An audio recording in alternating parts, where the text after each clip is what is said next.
The hard part is figuring out like what to try and what not to try. What people mostly get wrong is that technology makes it easy to get it out the door. But once an experiment is launched, it takes time to get enough traffic to those variants, even if it's just 2 variants. It takes time. On average, it takes about anywhere from 1 to 2 weeks to a month, we see. By analyzing experiments from major companies across the internet, we see that it takes about a month, which means that even if you could launch 1,000 different ideas, you're not going to get the results back in time. And so you have a very limited number of at-bats. And you have to understand that going in. And so like I see so many people talk to their boss and set the expectations and sell an experimentation program around the idea of saying, hey, you know what, we just give me the ability to launch it and we're going to get 65% win rate. If you have a 65% loss rate, Leah, you're doing great. You're doing 3 times better than the average. Welcome to the Product Tea with Leah. I am your host, DataThe, and we are about to spill the tea with the best from tech about product growth and senior leadership topics.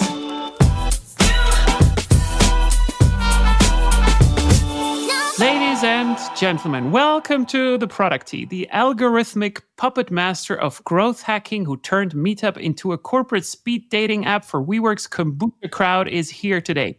This Wharton data ninja does not guess what works. He forces company to prove it through 37-second onboarding sprints and 3.5 times growth hacks that leave MBA textbooks shaking. After architecting Meetup's successful WeWork marriage, he's now building Do What Works, basically Fight Club for Fortune 500 CMOs, where they steal each other's best experiments. Well, did he leave Adam Newman any growth hacks in the divorce settlement, or what was that NDA'd into oblivion about? I don't know. This is the end of this intro, and I'm just saying, like, Andres Glusman, thank you very much for coming today, and welcome to the Product Tea. How are you doing this morning? What a great introduction. And it's amazing that, I didn't make it into the WeWork documentaries and teleseries as well. That little bit got left out. Yeah, okay. So you would say otherwise this entire intro was absolutely spot on and is encompassing your entire characteristics. The parts that I caught, yes. I was too busy laughing at the rest of it. So it was very, very, very funny. I'm going to send it to my kids and they're going to think it's cool.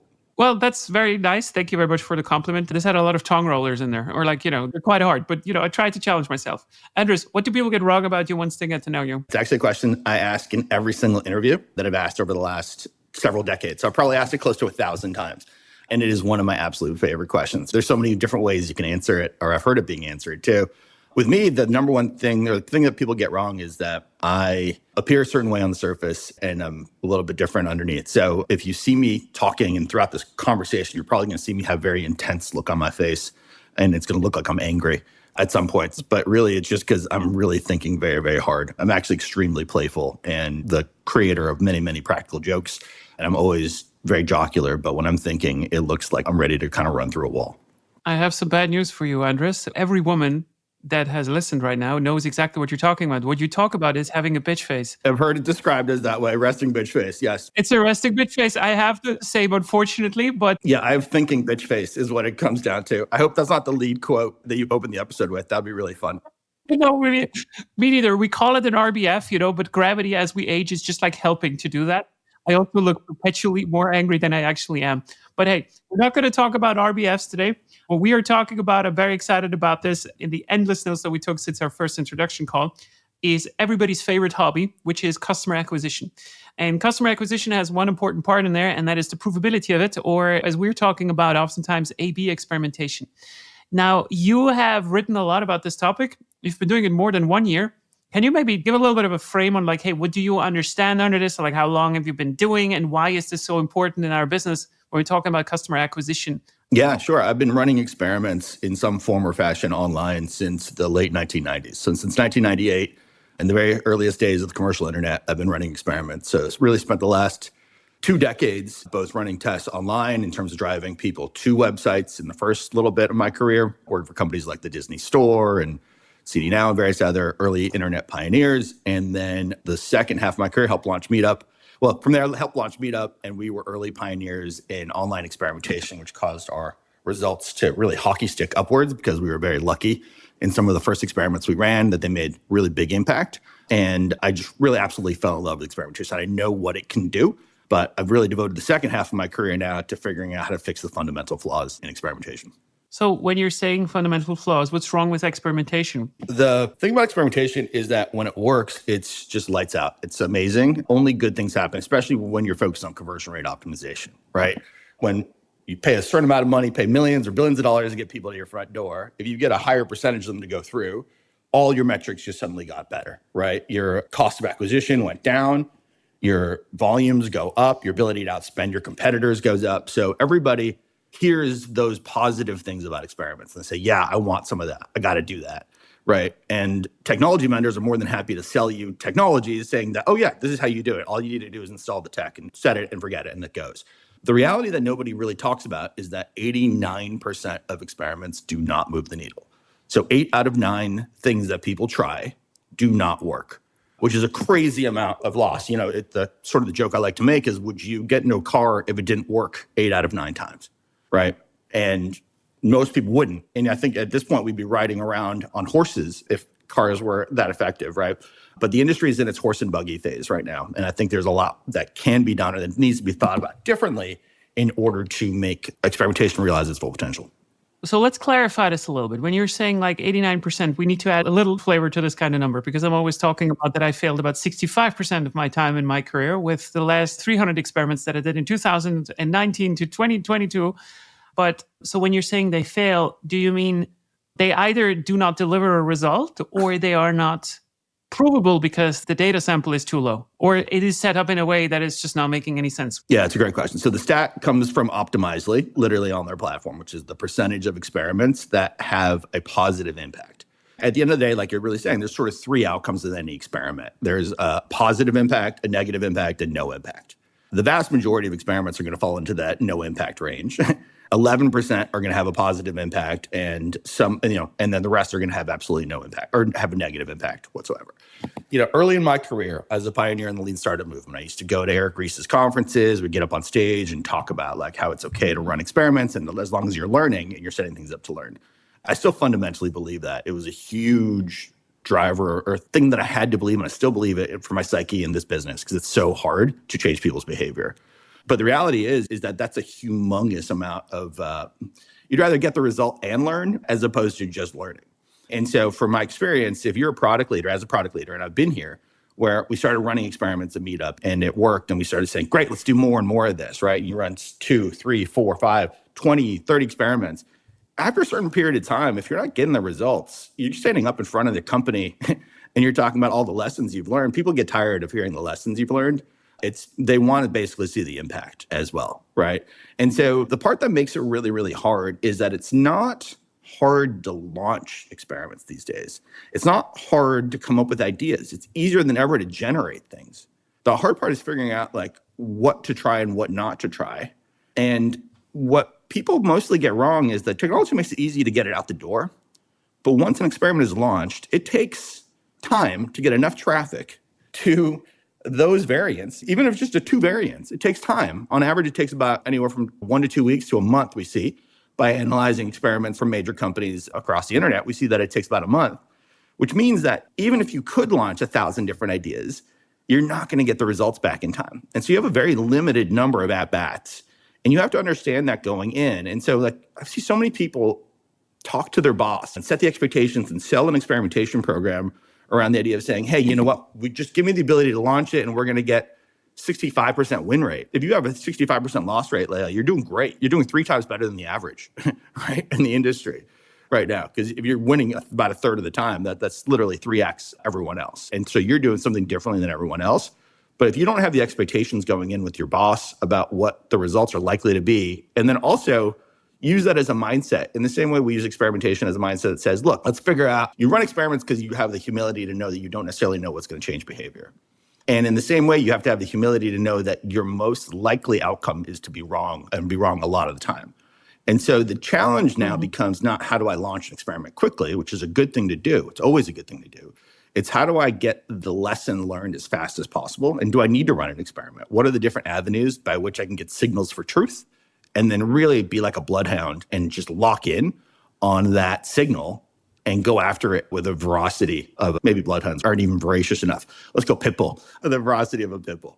I mean, I understand everything that you're saying as well. I just want to say one thing that I try to kind of turn this around on my side, where I don't really care about too much about the success rate of experiments as long as the successes do outweigh the misses, right? So in that sense, it's kind of fine. And I've always tried to quantify it in the sense that if you cannot generate like a 3 to 5x return of the cost of your own team, which is now that's commercial layer, you don't even have to show up in the end, right? Like, I mean, then your ideas are just probably not worth it. But there is an important lesson in there as well. Like if you do agree that most of your ideas will fail, then the ones that succeed need to have an outsized impact. And because you do not know which ones are succeeding and which ones are don't, you need to dream big on almost all of them, at least to some degree, if you have the data. Yeah, absolutely. It's like a VC model, right? Which is that most investments that VCs make return zero, right? Return nothing at all, actually, or negative, right? They lose all their money. But the few that they really hit big. The challenge overall, though, with it is to say VCs know that, and they don't sell their LPs. They don't sell the limited partners that give them the money on the fact that they're going to hit 9 out of 10 times. They sell them on the fact they're going to hit 1 out of 10 times, but it's going to hit big, right? Or not. I do love that model, Leah, of saying, look, you got to go 3. If you can't deliver a 3 to 5x return on yourself, the company's going to move on.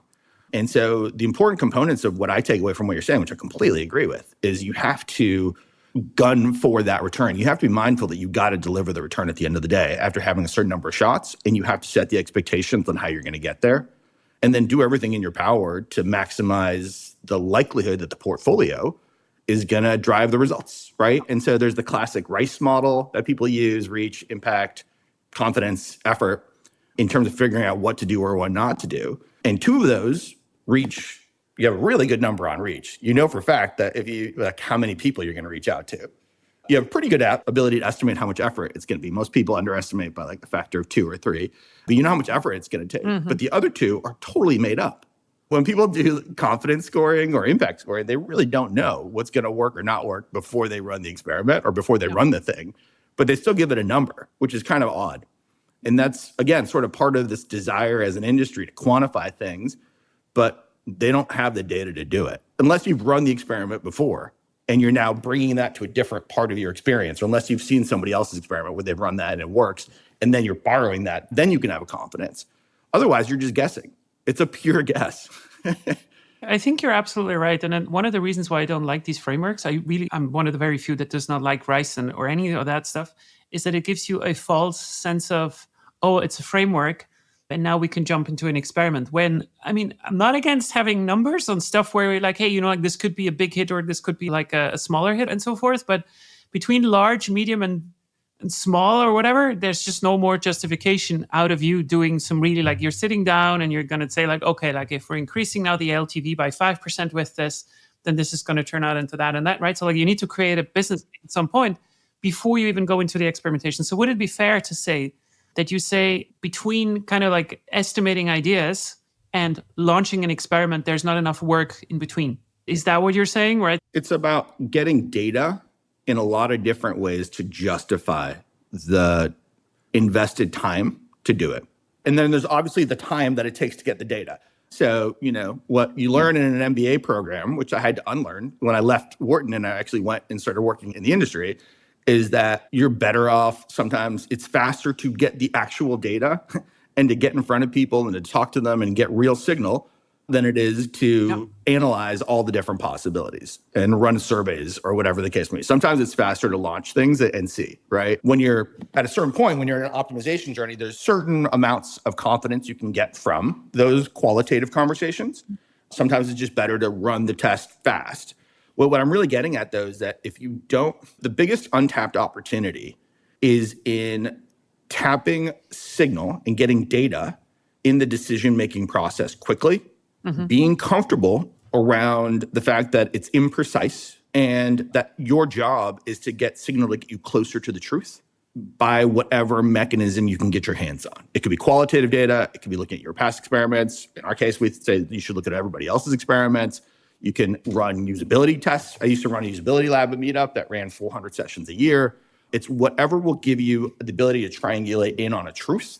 And that truth is what you need in order to get enough wins to get to that 3 to 5x return. I love that framework, Leah. I'm going to totally borrow this now. This 3 to 5x return on your time is really the goal, that if you can't do that, you don't have job security. The best way to ensure you're going to get promoted and have a long-term job is to deliver 3 to 5x returns. Yeah, this is very true. So I wrote an article about this, an entire article around this, like why this is so necessary. Because when you do this exercise with people, they start to kind of understand like, okay, so here's the cost, right? The cost is not that hard to calculate. Like, here's my salary and the salary of all my team members. Okay, maybe now I have to do some 20 to 30% support and so forth. But like, why is it 3 times and 5 times, Leah? Because you're saying that a successful company is having a return on the year of 20 to 30%. And then you ask, well, okay, but how many times are you wrong about your predictions? So that means that the ones that do succeed need to hit. And then the other side of this is that the E in RICE or whatever, like I think at the effort, every time you're wrong about a deadline, and PMs are notoriously bad about deadlines, means that the amount of time that you can succeed with your stuff is becoming smaller and smaller. So that means a $10 million idea per year is turning into a 10 million idea over 2 years. 100%. And the ultimate trap is this isn't going to take a long time. We should just do it. I don't think it's going to be a big return. It does, but it won't take a long time. So let's just get it out the door. Now, when that thing suddenly goes from taking a week to taking a month, because you're bad at predicting, the ROI just went away, just disappeared on this thing, right? And so it's one of the biggest mistakes people make as well. Do you have some litmus tests? Let me give you a very hypothetical scenario. This is going to be a very easy one. That is very, very typical. So let's say we have a B2B company that has about 5,000 users per week on whatever they want to test, right? So like we have a 5,000 users that are going into, I don't know, through a sign-up flow or whatever, right? So like we want to improve a specific sign-up flow, whether it is by adding social proof or whatever you want to do with like before they go into it, whatever. So we have 5,000 people. And I have the situation quite often with my consulting clients where they ask me like, yeah, but Leah, we do not have enough traffic to run a lot of tests. And my kind of idea is that, look, you can influence always 2 things. You can either influence the amount of traffic that you have or the amount of change that you want to prove. And these 2 are influencing like how long that it takes. So what would you advise in general, just like to a company with relatively low traffic? I'm using specifically the number 5,000 here when we talk about optimizations like these, because these companies are not necessarily small. They just have a higher priced product, so they do not have that much traffic. When should you do, in your opinion, an experiment in this regard? And for how long do you have to run any one idea before you lose your mind? What a great question. Before you said that it's a very high value product, I was going to give you one answer. And then that gave me a little bit of a curveball that is going to cause me a different one. Sell more? Would the answer be sell more? No. It's such an interesting question. So I was going to answer it literally one way. And then you said it's a high value product. When should you run an experiment is tied back to when the amount of time and effort that goes into it is going to deliver a good payback related to that time and effort. Not just the instrumentation and getting it up and running, which used to be the hard part. That's easier than ever, but there's still some instrumentation that you got to get up and running using whatever tool you're going to use. But then it's the generating the ideas, it's the generating both options, the design, the launching, et cetera, right? If you have legal compliance, you got to get the legal stuff involved. Hopefully most people don't have to do that. But there's time and effort that goes into launching, and then there's the amount of time that you're going to devote to it, just letting it run. If you have a very high value item, let's say you are an up and coming neobank, and every customer is worth $100,000. Well, the impact of having a medium-sized improvement on conversion is a very meaty dollar amount for you. And therefore, it is worth running the experiment or investing into to try and optimize that experience because the payout is so good, even though the traffic is low, right? Because ultimately, there's a lot of dollars flowing through there.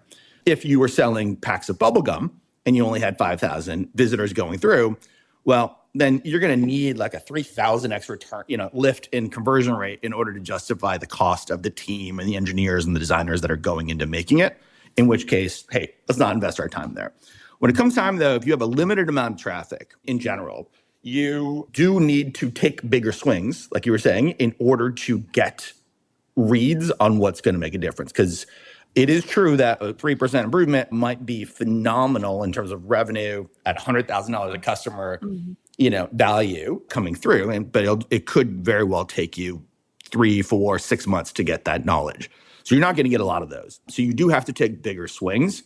The way that we think about taking bigger swings is twofold. One is not do timid tweaks. A lot of experiments people run. This is also one of the reasons why I think 8 out of 9 experiments fail. There's a handful of reasons why they fail. But one of the reasons why is that people tend to take very timid, small changes because they have a desire to prove every pixel. Every pixel that they change is the one that made the difference. So they don't want to change multiple things at once because they're afraid that they're not going to get a clean read on the larger idea that they're looking to experiment with. To your point, sometimes if you're changing up a lead flow, though, if you just tweak one word in the headline and you only have 5,000 people coming through, it's probably not going to make a huge difference. You're not going to see it going through. You need to have a more fundamentally bigger idea. What we like to encourage people to do is do two things. One, think about it as building blocks. Like figure out what can you learn from others that you know works, that you've seen through their experiments, that you talk to your friends, that you've got signal on, that you see people in your usability sessions like really stumbling on. One, identify the building blocks that you have high confidence in through having data in a variety of different ways is number one. And use those as building blocks because if you do tiny little tweaks, button color or whatever, it's not really going to move the needle. So you make a handful of changes that are together bigger that are going to launch with a more profoundly different experience. You're more likely to have an effect. The thing that we think a lot about is what we call a unified variable set. And ideally what those variables that you're changing should do is ladder up to a bigger idea that you have a strong hypothesis around from having explored with your customers or from feedback, from watching them use it, et cetera, that maybe what they're really valuing is convenience, or what they're really valuing is speed of launch, or whatever the case may be. In which case, you can change multiple things in your experience, but they should all ladder up to this one bigger idea. And if you make multiple changes that ladder up to a bigger idea, as long as you're using good building blocks by virtue of using data up front to know what works, then you can make bigger swings. We saw a great example from Harry's where they completely redesigned the page. And a lot of redesigns do terribly because they don't, it's like 52 card pickup. Everything you've optimized just suddenly gets thrown away and you have to start all over again. But we saw them run this experiment, which was fascinating in that they had a lens towards should they be a real competitor-oriented proposition of them versus a competitor, or should they have a proposition that was all about the quality of their product? And every single section of the page was reinforcing that bigger idea. And so that's a big swing they're taking and was really kind of all about those two big ideas. And at the end of the day, you're going to get a read, you're going to get it faster, and you're going to learn as well on like what fundamentally people are responding to at a higher level. And so that's not one of those little tweaky things. It's using the right building blocks to test bigger ideas. And hats off to them in the way they ran it. They ran a great job with it. I really like this. So I think if I'm just repeating back to you what you just said, in a way, if you have multiple ideas that go into the same kind of goal, test them together as long as they're kind of sort of connected in order to have a bigger chance to detect a bigger swing. The good thing about big swings is they can also miss really big. And that's one thing that I really want to tell to people. I've had experiments at Small PDF on some tools that had like, I don't know, what was the daily traffic? The daily traffic was maybe like 150,000 people per day on one particular tool. After 3 hours, I knew, like this was a bad idea. Just fucking got it. So this is the good thing if you're changing quite a lot, because you also see very fast whether you can actually cancel it. So this is maybe a thing that is quite uncomfortable for a lot of PMs, specifically those who do not understand statistics. It's not just the traffic, right? So like the bigger the thing is that you're trying to detect, the easier it is and the faster you're getting to it. You still need to have a couple of days usually for everything because of not everybody's up at the same time. And then there's regional differences and so forth. But I think that's a good thing. Yeah, 100%. And look, and what happened there? You went from, if it takes on average, let's just be generous, 2 weeks to run a test and get results back. That gives you 26 shots a year per page. If you learned in 2 days that it didn't work, you just got an extra shot on goal back. And so that was actually a real favor to you. That was great that it ended up, you learned fast. And again, I think what it really is not about like the velocity of experiments. It's the speed to learning or speed to win is the number one thing that you need to think about. And a lot of people think about velocity as speed to launch. And so if you can reframe it around the speed towards learning, or ideally speed to win, and that's what you're measuring, then that's what's going to get you to the 3 to 5x return on your own time. Okay. So here's a spicy take. Maybe, I don't know, Roddy Kohavi or is anyone else will be in my comments afterwards. But like, I do say the following. So I had this situation a couple of times. It was also at Small PDF. Like when you're working with a really big product where like you have a lot of traffic or relatively a lot of traffic of whatever segment you are in. Yeah. And we had 50 million monthly active users per month. So this was a relatively big set. I do not think that you can control the samples well enough to do a proper A/B, even if you assume you do not have it's not a B2B company and, the one person is sitting next to the other and they need to have the same interface. So what I'm trying to say is this. I think if you run a big experiment or like an experiment on a big site like this, and let's say you want to prove a 2% improvement and you're just not getting to stat sig after 4 to 5 months, you know what I'm doing? I'm actually shipping it. And you know why? Because I do believe still, and I have no proof for this. I want to know your opinion about this. I still don't think that you can get clean samples from people who do not know how your product works, especially when you have a product that has loose tracking of free users that can use the product without a login and so forth. Because it's not that your product exists for group A and group B. Everyone in the variant already has seen, or like a part of them has already seen like the original interface. Do you know what I mean? It's very, very hard to kind of get a clean sample of stuff. So if you cannot prove it at all, because it's like, it could go into, like 3 to 4 weeks. And the reason why I believe that is I think back on this time when Microsoft, and I was working with Microsoft at the time, was launching the new Office suite. And they had to change the interface from the old Excel to the new one. And if you would have just tested this, you get to a point where you feel like you have a lot of negative signals also from the market, like, yeah, but I like the old one better. No, you didn't. You're just used to it. That's the thing. I cannot get this sorted in my head. I have personal experience on this. So, prior to launching Do What Works, spent a decade and a half at Meetup, right? And Meetup has so many different kinds of users. And you're describing a couple of different segments in here. One is you have your new versus returning. So the people who've never experienced you before versus the ones that are returning. And once you have a returning user and you are working a little bit deeper in the stack into the user experience where you're kind of working through scheduling a meetup or going to a meetup, once there's a behavior, a way that you learn how to use something, then change is painful. And every change that happens to an existing user is a mini crisis. You're basically injecting a mini crisis into their life. Every time Zoom updates right before your damn call, like you're so pissed at Zoom because it's introducing a mini crisis. You're trying to get something done, and now some smart product person is saying, no, this is the way you've got to do it. There's new user versus existing user. Obviously, with new users, perhaps you're going to learn a lot around how it's going to, is it actually better? And the new user that comes in, you can create a cohort around and see how they actually use it. There's a lot of experiments that we ran at Meetup. It took us a while to learn this because we really upended people's lives, unfortunately, way too often than we needed to. But if you're going to run an experiment, you're better off running it on a new user first prior to injecting it or forcing the existing users. Like no bigger experiment you could run than pricing, for example. You can test price points with new users before you change the pricing on everyone else. You can grandfather your existing customers in for some period of time. And so there's a lot of different ways of getting the learning. Now, I would hope that the new users actually have, over the course of a few months, actually do use the thing in the way you were hoping and it's better, but they might not. In which case, you're just injecting a crisis into their life, because you think it's better.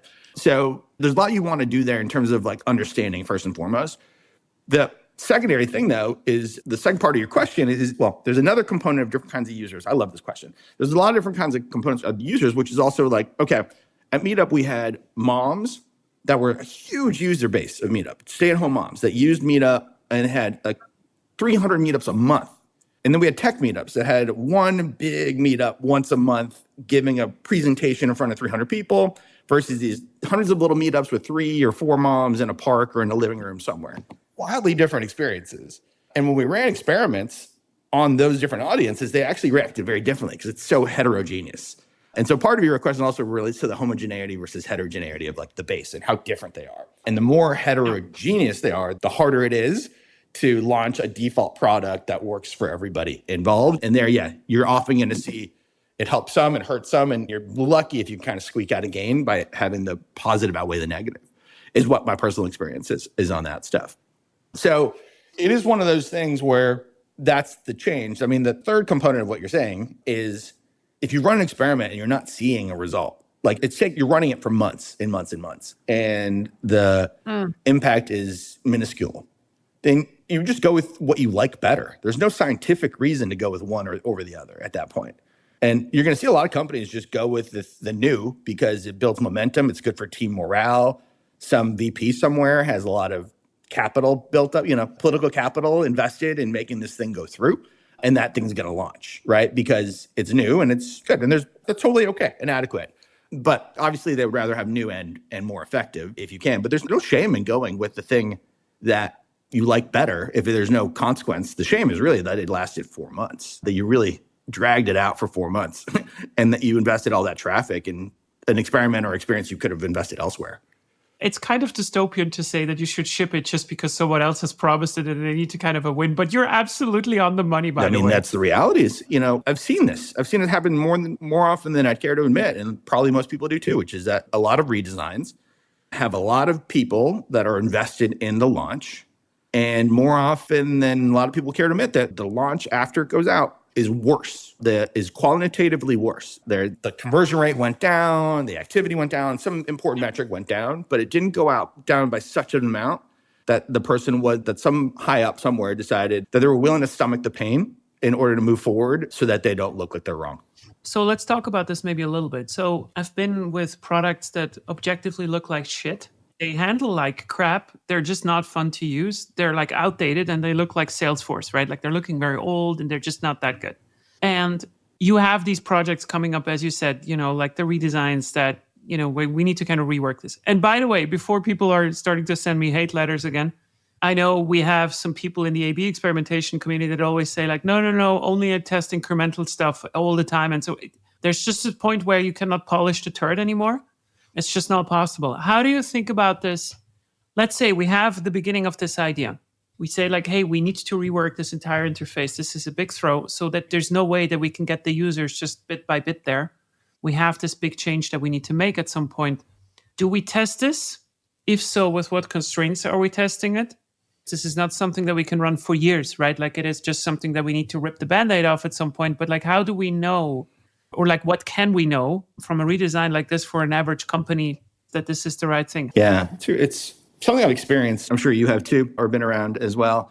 The number one thing, first of all, it starts with setting the right objective. And if the objective is to modernize or beautify the experience, that's probably not going to yield a good impact in the day. I've seen experiments before where companies take the crappy looking old thing and relaunch something that's very, very beautiful and modern and sleek, and it does terribly.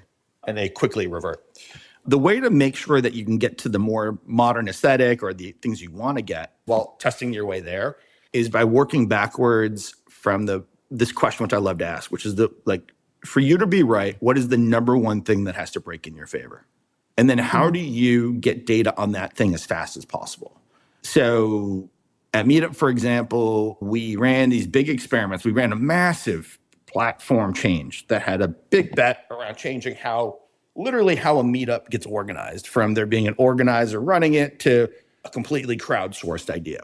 Big, big, big idea. The launch of that thing was, unfortunately, it was built and then shipped with this massively big idea, but there was no incremental validation. You could have run an experiment on the existing event platform, like with existing events, giving people the ability to vote, or even just a small piece of it that is sort of a fundamental idea that has to bubble up for it to work. And you can see what percentage of people are actually engaging in that. Like, how much are they interacting? How much are they voting? Because that's a fundamental idea that has to work in order for the bigger idea of, self-organizing, crowdsourced events to completely work. You have to have people be willing to contribute small pieces of it. Well, you could test that in and of itself, that little component. And if that doesn't work, the big idea is not going to work. And you're going to fail flat on your face, right? From a modernization or kind of from an acquisition point of view, when you're sort of looking at a website and changing the aesthetic, you can add a skin to it pretty quickly. It's not hard to skin and change around, but you also don't need to change. Well, this is going to be controversial. People are going to hate this if you're purely scientific.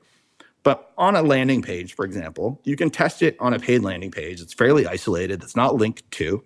And you can test the impact of having a clean, new aesthetic, modern aesthetic versus a playful aesthetic versus an old, 1999 looking aesthetic on landing pages. Get a real read on the exact same information, just presented in a different way. And that gives you some point of view. Yeah, are people going to click through and then see that it doesn't match the existing aesthetic on the site and then feel like it's not going to, and then be sketched out? Yes, maybe, sure. And there is error in there, but it's okay. You can live with the error if it's giving you the read that gets you to make the decision so you don't make bigger errors. It is such a complicated topic, I'm telling you. Like, I think in the sense of specifically why redesigns are so incredibly hard for companies that have a bigger audience already is that you have two main objectives. And this is, I think, where people are stumbling. So the first one is like, how can we optimize the onboarding? Like how can we make it easier for people to get to know the product? But then the other side is like, that's the hard kind of stuff, the existing customers that we have. So how do we address now, at the same time with the same interface, them?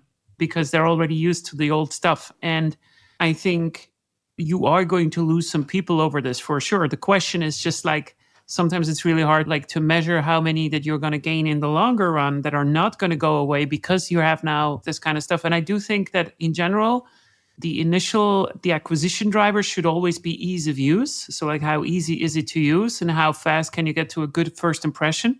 So like the time to value. So for instance, with Got Photo as well, which is kind of like a Shopify for photographers, it was more important to kind of see your own pictures in the end store rather than like how the entire store works. It's just like, how does this feel, right? So like, how does the product look like at the end of it? Whereas for the photographers, the existing ones, or any customer, it's about reliability. Like how is the uptime? Like how fast do recurring tasks go? Are there 2 clicks too much in this entire flow? That does not matter in the acquisition flow at all, but it might matter on the retention flow for the existing customers. And I do think the biggest problem or the biggest hurdle that I've seen there is that most product teams are very scared or they do not know how to test stuff before they launch an experiment with ICPs. So ideal customer profiles that are not yet customers. Because they do is they go and they say, okay, let's do user tests, right? And then the designer goes to testing time or user test or whatever there is. They get 5 people who have nothing to do with your industry. They maybe have the gender and the age that you want, but they're not your real ICPs. Oh, we've tested it. Now we're going to run an experiment on it. There's a whole slew of shit that you can do between this, which is usually around your ICPs, which is being blocked by sales usually because, like don't play with our customers and that kind of stuff. Yeah, I mean, when it comes to sort of evolving a product versus launching a brand new one, which is part of what we were talking about there, even with the existing customers versus new, what we do a lot at Do What Works is we basically have a point of view that says any new product we launch is going to start as a spreadsheet. And we're going to deliver it with a human interface on top, delivering the value to a customer.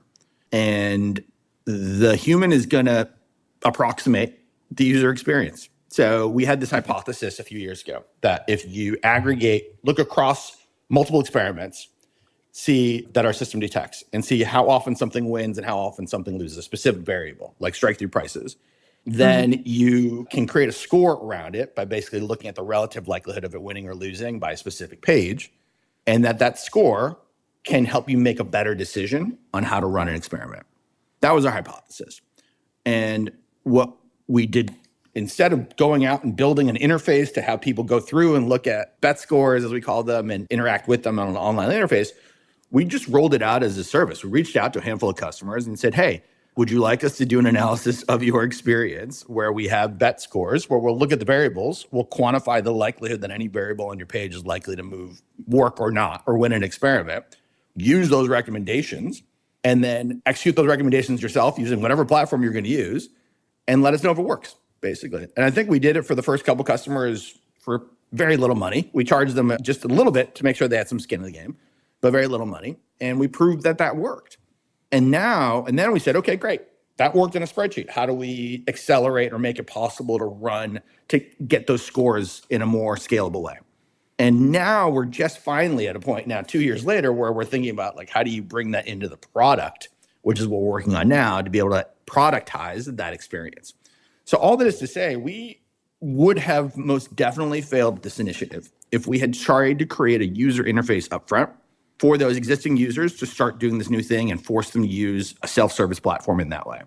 And we just leaned in and used a services model for this new product as an R&D arm.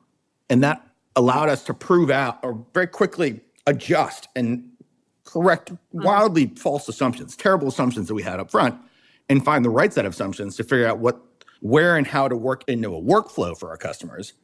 And then once we figured out what works, then we figured out how to make it good and then figure out how to make it scale. So for us, it's always a 3-part mechanism. It's like make it work, make it good, make it scale. borrowing from the folks over at Tiny Seed. They have a similar framework there that we love a lot, but that's our own interpretation of their framework. And in doing so, you're much more likely to get to the good. Now, what that means is that for some period of time, you got to live with this like wildly painful experience. It's kind of disjointed, like reality-wise. You got customers that are using one part of your experience in this way, and then they have another part that's a service, or if there's a whole platform, you might have one part of the user, maybe your user journey has the new experience, but your legacy, something is a little flawed, right? Or has the old way of doing it. And you either need to figure out how to live with the disjointedness for some period of time and have a disjointed experience in order to learn and iterate your way towards the thing. Or you are going to take forever to launch a thing and really cross your fingers and hopes that it works. Because it's very, very, very hard to iterate or experiment in ways that always feel like 100% consistent with the new vision. And then that's the approach that we take to solving it. But the joke is like, if you haven't tried to do this in a spreadsheet, don't talk to our engineers. Like, you're not allowed to even bring it up if you haven't tried to run this process through a spreadsheet. Okay, fair enough. So let's say we have figured out how to run our experiments and we've run a couple of them. Let's just assume that we have a big enough company to do that. One of the things that I'm always interested in is like, how do you store the learnings? And what I mean with that is like very practical. Like, what do you think about, we've ran some tests. We know that the color red, whenever it's on our homepage, is not going to perform as good as green, whatever. So 2 questions there. The first one is, how long should this knowledge be valuable or like valid? Because in 2 years' time, the experiment that we've ran is probably now in a different context. The markets can also move on. And the second is, at the beginning, like a collection of experiments and learnings and, like all these hypotheses and what we learn from it, they're nice and all, but at some point they become quite overwhelming. So nobody can really consume it unless they really search for it. So, like, what is a smart way to organize your knowledge that you have from experimentation in that sense? I wish I had an awesome answer for you in this regard. It's actually one of the feature requests we get because our database or our dashboard makes it super easy to go and search the experiments that are being run by your competitors and see what works or doesn't work for them. And people say, oh, well, can I just give you my data and have that be a framework for my own experiments? So it is definitely a pain point you're talking about. And I've seen it firsthand. It's so interesting because at Meetup, I'm going to just share my personal experience here because we ran lots and lots of experience at Meetup. The experiments that we ran, there was an experience where we made money and it kind of launched you directly into a flow. And every single time a new product person would join the company and would be assigned anywhere near that flow, they would start by saying, what we need to do is we need to inject a sales page in the start of this flow. And the first time it was done. It failed terribly. And then a year and a half later, a new person was hired. And they said, what we need to do? I can't believe it. We don't have a sales page in here. And every single person just intuitively says, man, this should be there. I can't believe it's not there. And it's not stored. And then you got somebody who's been around the company for some period of time who will always say, we tried that. It didn't work. And they don't want to be that like curmudgeon, the grumpy old person who's just like, is never going to work. Right? So the real question that I like to ask is, well, what's different now than when the last time we ran this? What's changed?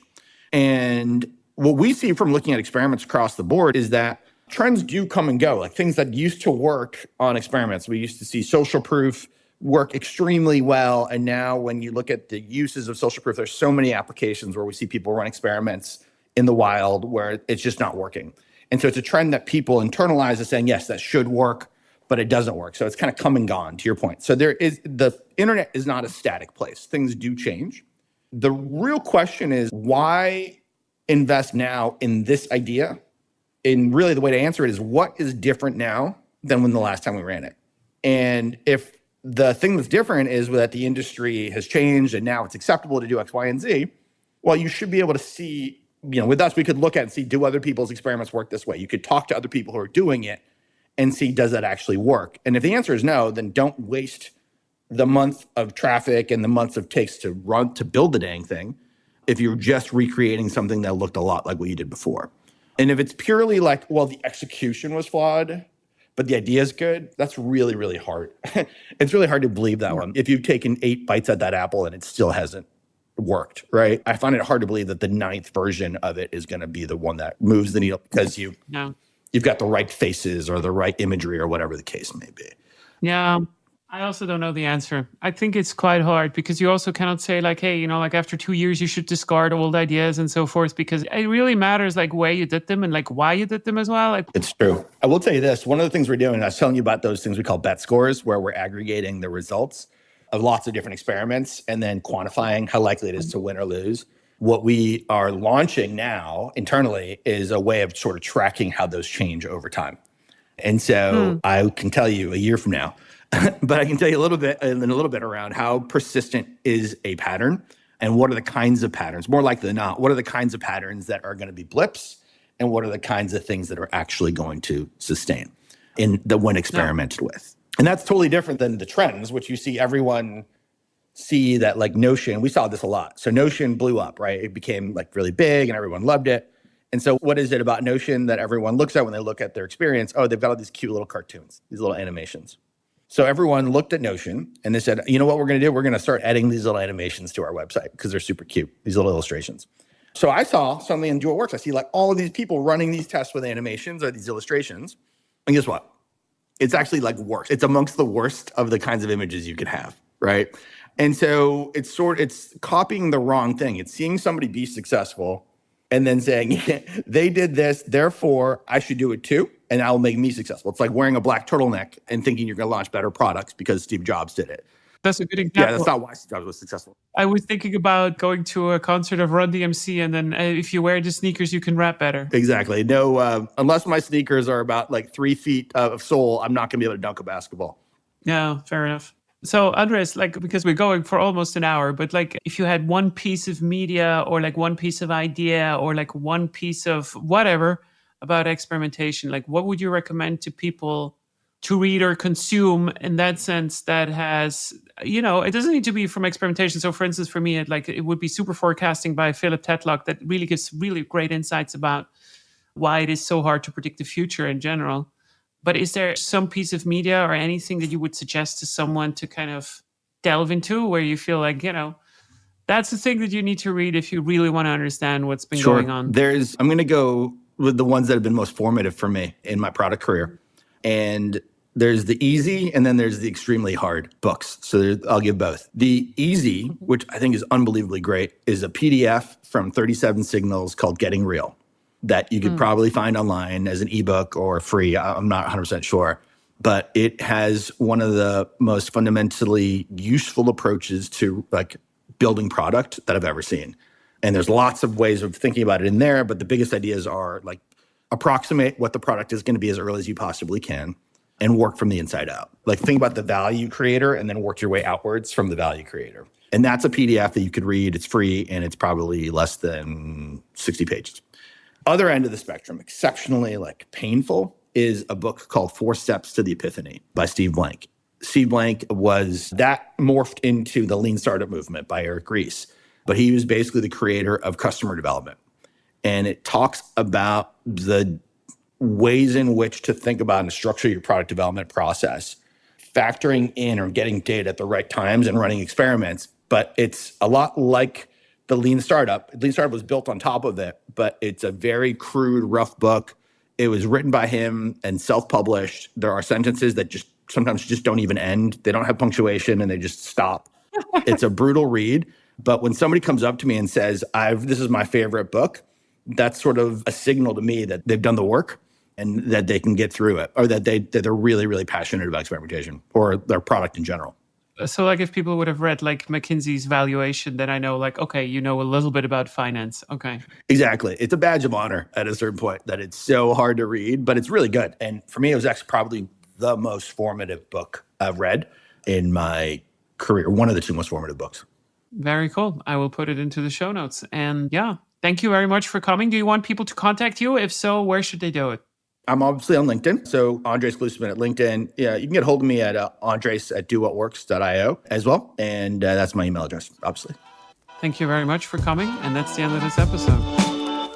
Thank you so much for listening to The Productivity with Leah. If you don't have enough yet, you can subscribe to my podcast right now on Apple Podcasts or Spotify, or you can head to my website, leahtarin.com, which is leahtarin.com, where you can find much more of my material or just want to work with me.